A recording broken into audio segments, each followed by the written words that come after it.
ایک نوجوان کو چوری کے جرم میں حضرت عمر رضی اللہ تعالیٰ عنہ کی عدالت میں پیش کیا گیا۔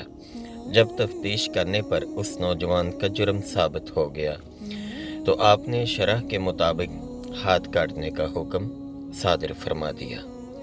وہ نوجوان فریاد کرنے لگا اور رونے لگا، معافی کا طلبگار ہوا کہ یہ میری پہلی چوری ہے، میں آئندہ کبھی بھی چوری نہیں کروں گا۔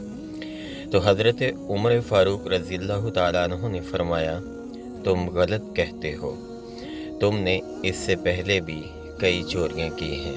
آخر اس نوجوان کو اس بات کا اقرار کرنا پڑا کہ واقعی اس نے چوری کی ہے۔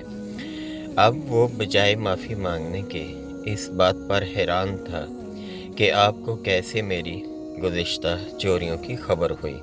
اس نے حیرانگی کے عالم میں پوچھا، اے امیر المومنین، میری گزشتہ کی ہوئی چوریوں کا علم میرے اور اللہ تعالیٰ کے سوا کسی کو معلوم نہیں، آپ کو اس بات کی اطلاع کس طرح ہوئی؟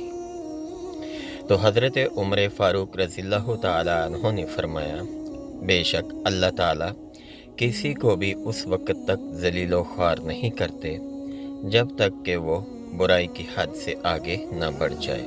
سبحان اللہ۔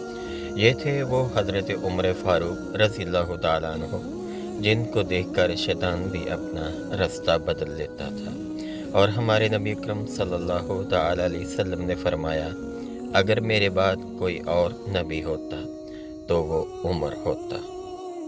اگر آپ کو ہماری ویڈیو اچھی لگے تو اسے لائک کیجیے اور چینل کو سبسکرائب کیجیے۔